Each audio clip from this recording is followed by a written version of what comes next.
मैं इस वक्त खड़ा हूं सेक्टर 62 नोएडा के चौराहे पे। ये जो रोड आप देख रहे हैं ये गाजियाबाद की तरफ जाती है और मेरे पीछे आप जो देख रहे हैं ये है SJM हॉस्पिटल। आज हमारे संज्ञान में एक मामला आया। परसों जैसे कि आपको मालूम है यहाँ पर उत्तर प्रदेश के अंदर इलेक्शन था और यहाँ पर इलेक्शन के बाद एक बच्चा जिसका नाम है रवि, मात्र 25 साल का, इलेक्शन से आने के बाद उसने एक स्टेटस लगाया। उसने स्टेटस लगाया कि दोबारा फिर से उत्तर प्रदेश में योगी सरकार, और उस स्टेटस की वजह से संप्रदाय विशेष के कुछ युवकों ने, नहीं कहूँगा, मतलब एक उन्मादी भीड़ ने उस बच्चे पर जानलेवा हमला करा। क्या था पूरा मामला मैं आपको बताता हूँ। मेरे साथ है चश्मदीद जिनके साथ ये वाकया हुआ। आप मुझे बताएं क्या थी पूरी बात। बात ये थी कि एक स्टेटस लगाया था भैया ने बीजेपी के लिए, ओनली फॉर बीजेपी। वो वोट दे के आए थे तो उन्होंने अपनी उंगली का फोटो करके और लगा दिया था स्टेटस। तो एक सलीम नाम का व्यक्ति है जो कि उनसे व्हाट्सएप पे बहस करने लगा, गाली गलौज करने लगा। ये रात की बात है, जब वो वोट दे के आए थे उसके रात में इन लोगों की बहस हुई। इसने फिर सलीम ने यह कहा कि भाई सुबह तो मेरे से मिलियो और बैठ के बात करेंगे। तो सुबह ये जिन्होंने स्टेटस लगाए थे 4 लोग गए, जाके इन्होंने बात करने के लिए गए थे। ये बात करने के लिए जब पहुंचे तो वहाँ पे 20-25 लोगों ने बिना बात करे और इनसे मारपीट चालू कर दी। मारपीट चालू करने के बाद में मेरे पास में जिस लड़के ने स्टेटस लगाया था उसका फ़ोन आया कि भैया ऐसी ऐसी बात हो गई। तो मैंने उनसे बोला कि आप थाने पहुँचो, मैं आ रहा हूँ। तो वो मेरे से कहने लगा कि भैया आप पहले आप आ जाओ तब हम थाने चलेंगे।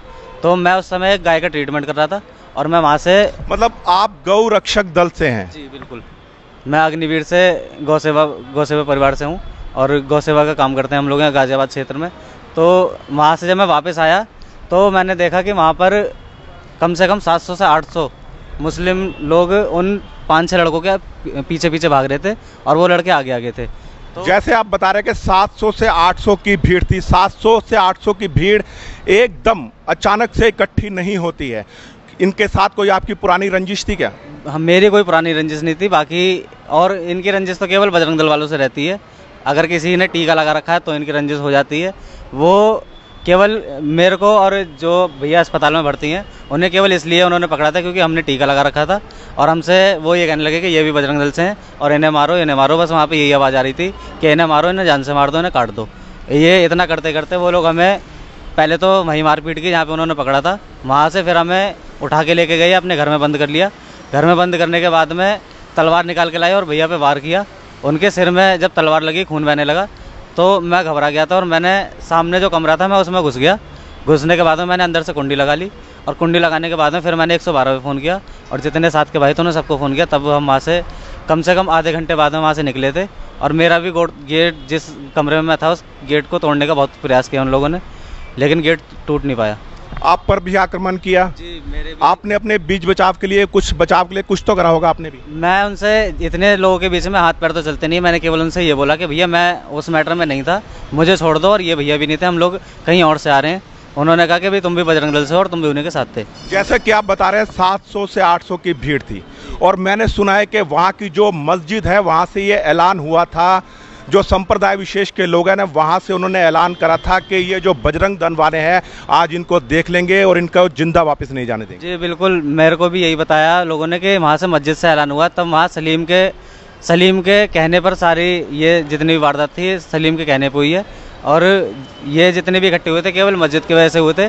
और यहाँ से जाने के बाद में फिर ये वहाँ पे थाने का घेराव भी किया था इन लोगों ने।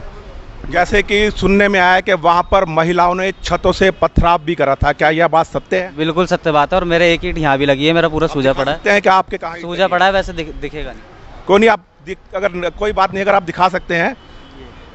ये देखिए इनके यहाँ पर सूजन है और यहाँ पर छत से इनके ऊपर पथराव हुआ है, यानी कि एक सुनियोजित षड्यंत्र के तहत संप्रदाय विशेष वालों ने इनको सिर्फ इसलिए मारा कि इन्होंने स्टेटस लगाया था और इन्होंने कहा था उत्तर प्रदेश में दोबारा योगी जी आएंगे और उनको चिढ़ थी इस बात को लेकर। ये गौ सेवक है, रक्षक है और अपने माथे पर तिलक लगाते हैं।